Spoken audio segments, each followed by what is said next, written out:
Welcome to the Commercial Real Estate Podcast powered by First National. I'm Aaron Cameron. With me, of course, Adam Pwadek. I'd like to thank our sponsors, Granite REIT, as part of this video speaker series that we are recording live at RealREIT. Our guest today, and again, for the uncounted time, I don't know many times, Jim Costello, MSCI Chief Economist of Real Asset Team. Hi, Jim. How you doing? All right, great. I had fourth, fifth, sixth time. I can't remember how many times I've had Jim on, and that's on purpose.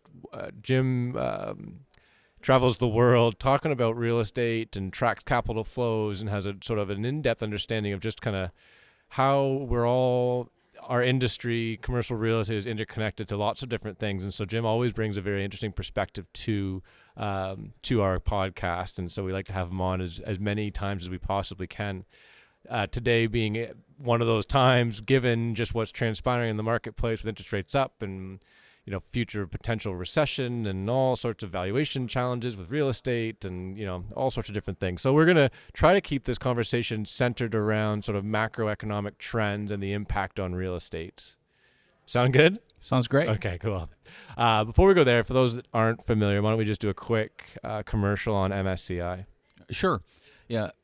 It's an interesting company. They bought the company I was with in 2001. The company I was with was Real Capital Analytics. We tracked commercial real estate sales and the pricing, the terms at which people did stuff worldwide.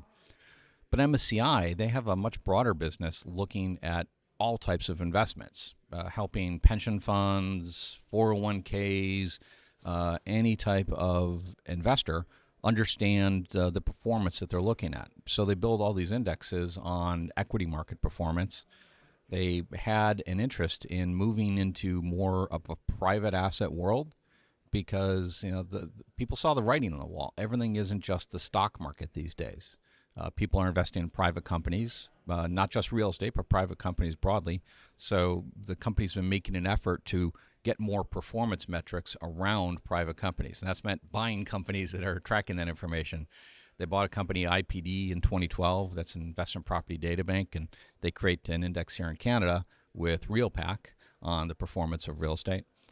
Just a couple weeks ago, they bought a company, Burgess, that tracks the interests in private companies and the returns there. And so it's just part of a broader strategy to create an all-encompassing set of metrics for investment to help people understand the risks and opportunities that are out there. So they act as a consulting firm ultimately with these indices? It's an information firm.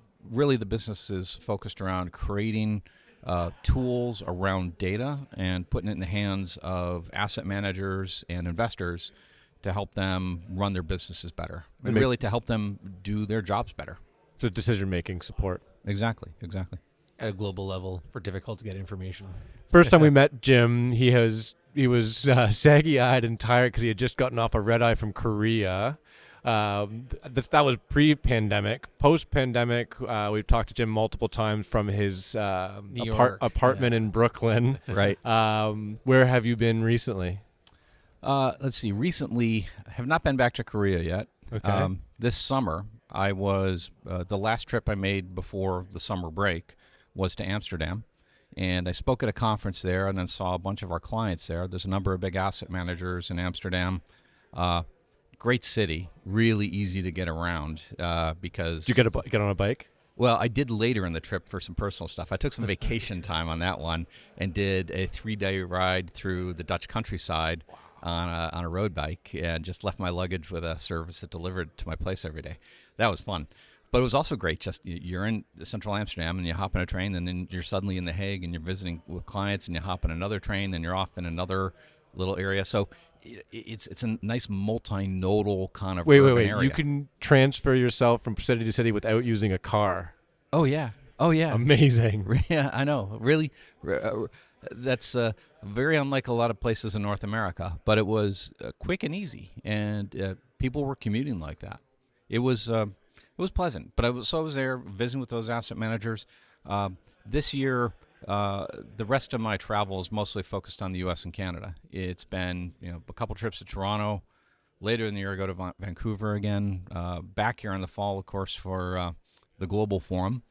But the same kind of questions are coming up wherever I'm at. People are asking questions about valuation issues, what's happening, how much further will prices go down, what forces are driving it all. So whether you're in Toronto, L.A., New York, Amsterdam, London, they're all asking the same kind of questions. Aaron's got a question on valuations, and we are at the RealREIT conference, so this is topical. In Canada, the REITs are trading at a discount to NAV, but Aaron claims it's false because the values are overstated. Do you have an opinion on this? Well, don't put that on me. That's Adam's question. There's been a lot of talk about REITs in this, since 2020, about what signals are the REIT market throwing off that will provide an insight for the private assets. And early on in 2020, REIT prices, the share component, the price component for the indexes cratered. And there was a big voice out there at the time, a lot of folks saying that, private markets are going to have to follow immediately. But they never did. Prices were just kind of flat and didn't really respond in the same way. And realistically, they shouldn't have cratered because we responded. The Bank of Canada, the Federal Reserve Bank, Bank of England, every major central bank, every government around the world flooded the markets with liquidity. And you have that much liquidity coming in, there's no reason that the asset prices should fall. Anybody who wanted a loan could get a loan. There was forbearance and everything. It was sort of a don't upset the ship. Just let's play along and see what happens, and then we'll make decisions later. And so with all that liquidity, within a year, the REITs, the signal came through, hey, prices went up, private market assets, the prices continue to climb again. And then we get to 2021, 2022, when inflation was starting to kick in and interest rates are going up, and then it all changed. Their REIT prices fell, and I think it was a realistic fall of the REIT prices at that time because suddenly the cost of borrowing became so much higher. The corporate bond market, we saw an increase in the cost of debt there. REITs, they use some mortgage debt, but they use a lot of corporate balance sheet borrowing. And so what's happened to the corporate bond market is a very important thing to think about their values. And if that's going up, then the value of the companies is down a bit because it's just how you finance it matters. So the private market, maybe about a year later, started to show signs of declines. People were loath to take losses if nobody was forcing them. And so owners were holding off for higher prices. And that's really why deal volume cratered, because buyers were pricing everything as if, pricing to every worst case scenario on the future income growth and, the cost of financing. And current owners, they just didn't want to take a loss like that, so they held off as long as they could. But we're starting to see some cracks appear, a growing sense of distress, and more challenges on that point. On this net asset value conversation, particularly for REITs, we're at RealREIT. There's a reluctance to adjust the asset value. How do you perceive that? Like what kind of, in my mind, I just got it inevitably has to occur, does it not? And this sort of discount to NAV then becomes kind of a false narrative because that NAV is just inaccurate. For the private markets, there's definitely been a hesitancy to adjust asset values there. When signals were coming out from the REIT market and from the corporate bond market and returns in other asset classes, when all that was coming down, appraisers were kind of stuck. They're looking at this and they're thinking, okay, how do I make sense of this? I don't see anything else trading, because deal volume's down, because nobody wants to be that person at the forum 5 years from now where everybody's like, hey, remember that fellow who bought everything at the high prices at the very end of the last cycle? What industry is he in now? Nobody wants that reputational risk. Nobody wants to be that person. And so, deal volume held off. And so the appraisers were kind of stuck with fewer comparable sales to look at. And there's a sense of caution there. I don't want to move it too much, because what if we have another one of these situations where there's more support in the future? And honestly, early in 2023, there was a conference in Florida, the CREFC conference, the CMBS market. It's a real big conference in the United States where all the CMBS lenders and borrowers get together. People were honestly talking about interest rates moving back down to the levels we saw in 2020 and 2021. As an economist, I think of that as that made me laugh when I first heard people saying that stuff, because the only scenario I see that gets us back to those kind of situations is an economic slowdown of such severity that all the central banks start easing again. And in my mind, that's not something to hope for. You want good economic growth. The little higher interest rate, that's a sign of some demand in the economy. That's a sign of growth. And the thought of just going back to a weak economy, that's really what it gets down to. I don't think people were making that connection. I think really what it was is just you had younger folks. I'm in my mid-50s. I've seen a few cycles. But you have some younger folks who have never lived through anything other than the tail end of the financial crisis, now in kind of senior roles in our industry.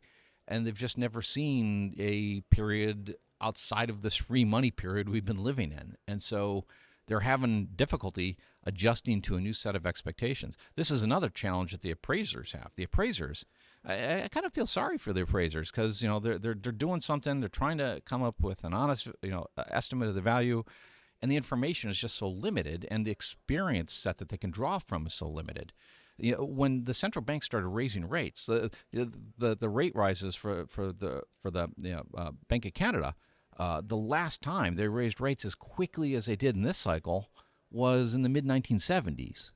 Look around at the conference here. Do you see anybody here who was appraising assets in the 1970s? There's just not that institutional memory in place of what you do with this kind of stuff. And honestly, there's not a lot of data from that period either. This is something when I've been meeting all my colleagues at MSCI and the other asset classes and talking with them about our information, and they're sort of they're not condescending, but they're sort of friendly about it. Like, oh, okay, yeah, it's a cute little asset class. Here's some information. It's but boy, they have so much more information in the public equity markets and the bond markets. Daily pricing of everything. It's just mind-boggling, the amount of computer power just to manage data sets. It's almost frightening. Yeah, and we use just value per door, per square foot value, right? Okay, good. Here's a spreadsheet three with trades, all our comparables. 3 trades with different per square foots, and you just kind of using your gut instinct adjust them up and down to come into your value, right? I know. But that our information set really started to get better in the mid-1980s for our industry. Just with personal computers coming about, people started to get more organized. There was data going back. People knew what they were doing from the 20s to the 60s. There were surveys. You go back to some of the old BOMA reports. People were doing things. It's just they didn't have an easy way of recording it, getting into a database, getting it organized where people could use it again and again. And so there's not a real good data set that appraisers can look at to make sense of, well, how did people react to interest rate increases in the 1970s, and how did asset values change on that? So they're a little bit in uncharted territory. And so it's, I feel a little bit bad for the appraisers, because they've got just the information available. It's harder to make a decision in this kind of environment. And written proof for everybody pointing fingers at the end to say you got it wrong. Oh, exactly. Yeah. And so that makes it also, people will be hesitant to move, because, again, the reputational risk of the person who moved too quickly or moved too slowly, that's the challenge in this asset class. I like I don't like. It's interesting your comment about just the inexperience, and I'll put myself in there. I'm 41, so Adam's same age-ish, mid-40s. 16, 17 years in the industry, but literally have never seen a cycle. Like I started, effectively in the financial crisis in 2008. So I started at the beginning of the cycle, and now seeing my first reset.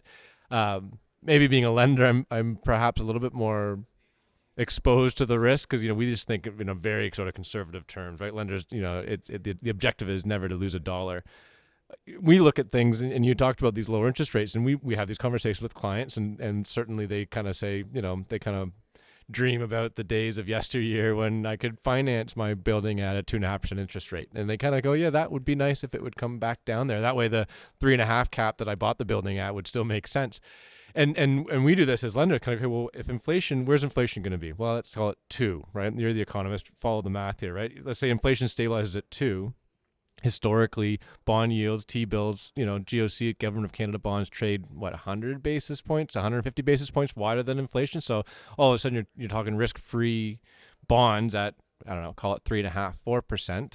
And then your mortgage rate is another spread of 100 to 200 over top of that. So you're talking about a mortgage rate of 5 to 6% in a very stable environment, which I think is a healthy number. We've just been so spoiled as a result of the amount of liquidity due to the QE and everything else that was going on in this cycle, to believe that 2%, 3%, 4% interest rates for mortgages was, reality, which it was for a very short period of time. 5.5%, 6% interest rate, I think, is pretty good. I mean, in the long scope of things, that is pretty good. But there is one challenge with that level. It's not just the experience that people had only working from the financial crisis on that's been a challenge. Even the older folks in the room here are also working now in an environment that's different than the past. From the mid-1980s until around 2019, anytime you bought a building, the person who bought it maybe 7 years earlier, typical holding period for institutional quality properties tends to be maybe 7 years, 10 years, something like that. But over that whole period, interest rates are always falling. So on that kind of a time frame, if you held something for 7 to 10 years, it was appreciating just because of the interest rate environment changing over the interim time period. Because we had this massive inflationary spike in the late 70s globally, and then interest rates went up to record high levels, and they've been coming down since. And then we kind of hit a low level in the middle of the financial crisis, and rather in the middle of the COVID crisis, getting my crises mixed up there. And now we're resetting, but we're resetting at a level where it's like, okay, it's still down from where it was. And this is going to be different than the past, because in the past you always had the wind, in the past meaning everybody in our industry in our room here, they're doing deals. They always had the wind at their back in terms of capital values and the reduction in an interest rate environment. Not so much moving forward. So now, if you're dealing with those borrowers and you're putting all the numbers together, also be asking the question, do I think that this person has the wherewithal to drive the income growth that they're suggesting?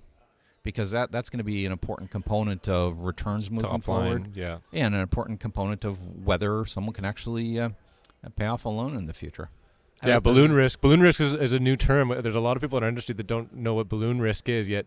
If you're around in the 70s and 80s, that was a major consideration when you were funding, is what's the chance that, this person can afford the loan at the end of the term. We haven't had that issue because you funded at a 75% loan to value and it was at 50% loan to value by the time the loan matured, right? That's just the way it works.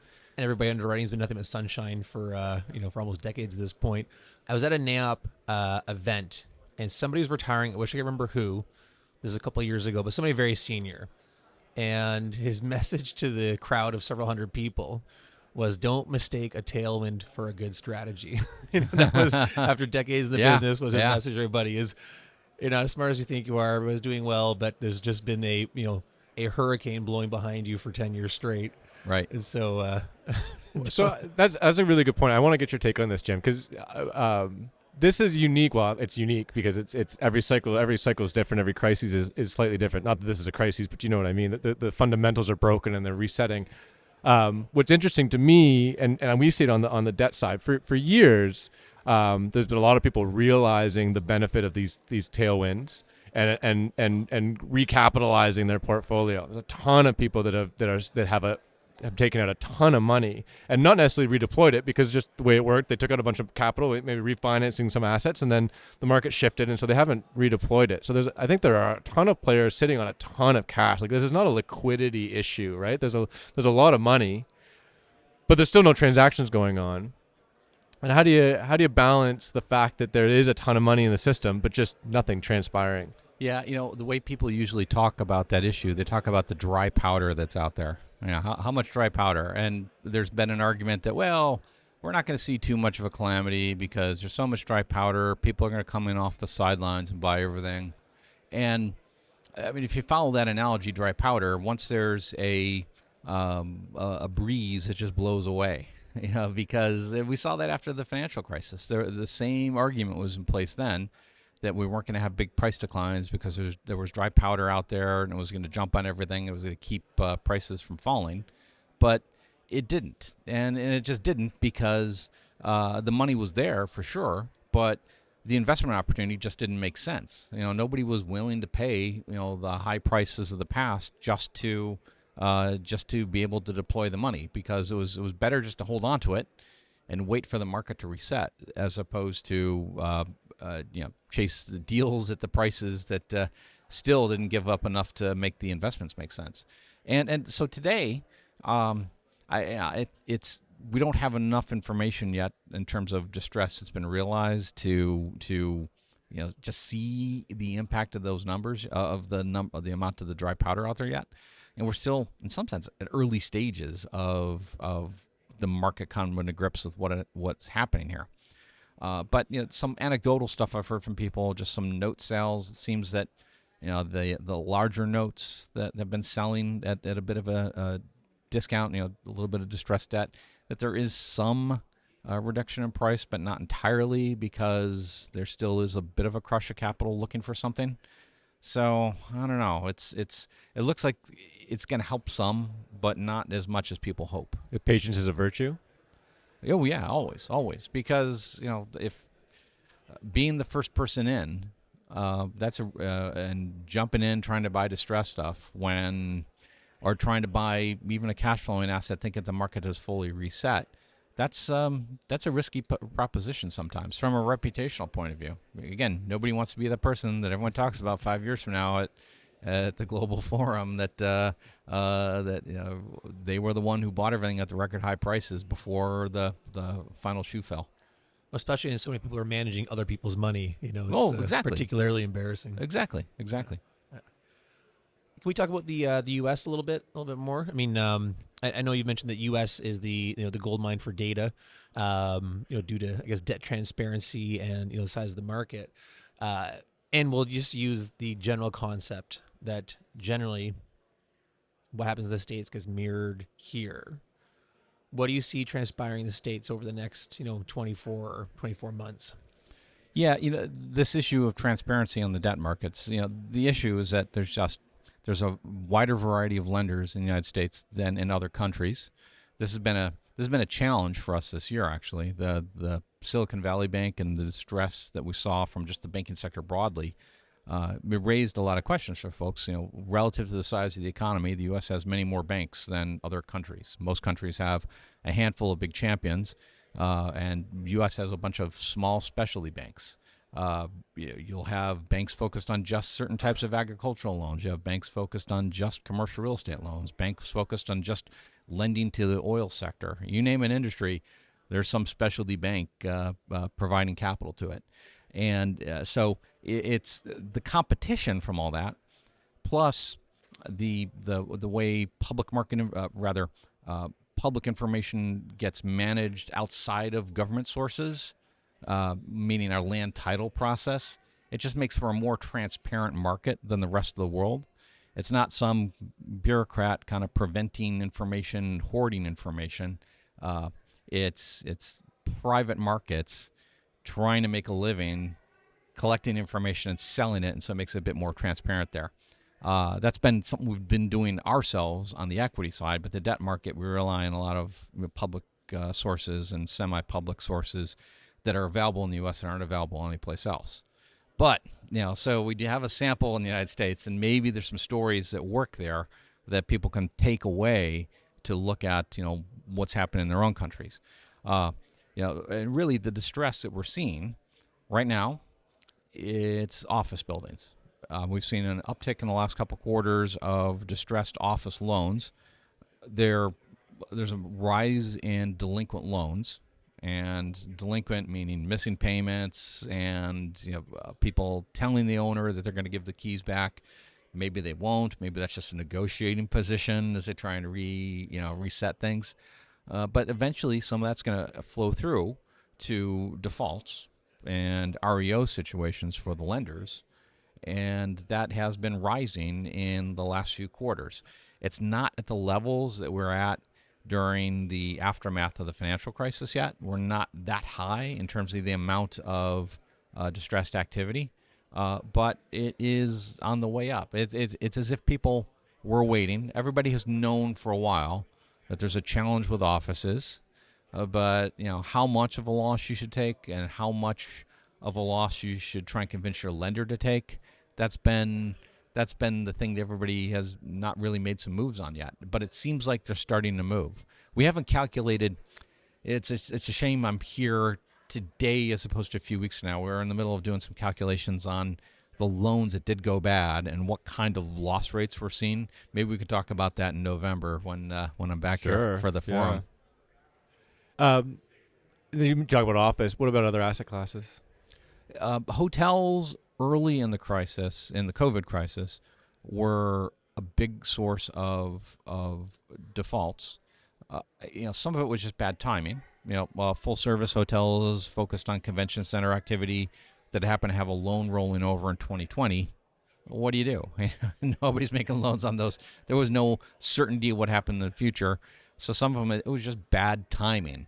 But the sector is doing better now. Some of that flushed its way out. And, it's not fully back everywhere. Some of the big urban markets that had a lot of conferences, people aren't coming back quite the same way. Although there's a lot of tourism too. So like the hotel people I talk to talk about how the room night stays are different. It's not the business in the middle of the week. It's much more of a weekend kind of thing going on. So there's some changes there. But it's beyond hotel and office, those have been the main ones. There's some retail distress, but there was always some retail distress. That's an American phenomenon, right? Like the retail per capita is just drastically larger than, at least in Canada and I think anywhere else in the world. No, it's higher in the United States. The ICSC has some studies they've shown on this, that square foot per capita in the United States is higher than any place else in the world. And part of it is just the planning controls were non-existent, and we built an awful lot in various cycles over time. Plus, we have a lot that was built in places where it's just no longer needed. Forget about overbuilding. It's under demand in some areas, like the Rust Belt of the United States. When people talk about dead malls, that's where they are. It's the Columbus, Ohio, or Cleveland. A mall that was built in an industrial town in the 60s or 70s, with like orange carpet and burnt brown tile, selling polyester pants to manufacturing workers. That mall is dead, not because the internet has taken away the sales, but because the local personal income from the manufacturing workers is gone because those jobs are gone. And so there's the malls get painted with a broad bad picture because of some of these assets in bad locations. So you've got that as a kicker as well. But the Canada, you had a better situation with more, from the perspective of current owners, a better situation of more restrictive zoning controls. And so planning controls and everything, so you don't have as much competition. The one positive thing about the zoning in Canada. It's good when you are the incumbent, but it's bad for developers and it's bad for competition. So there's got to be a happy medium between the two.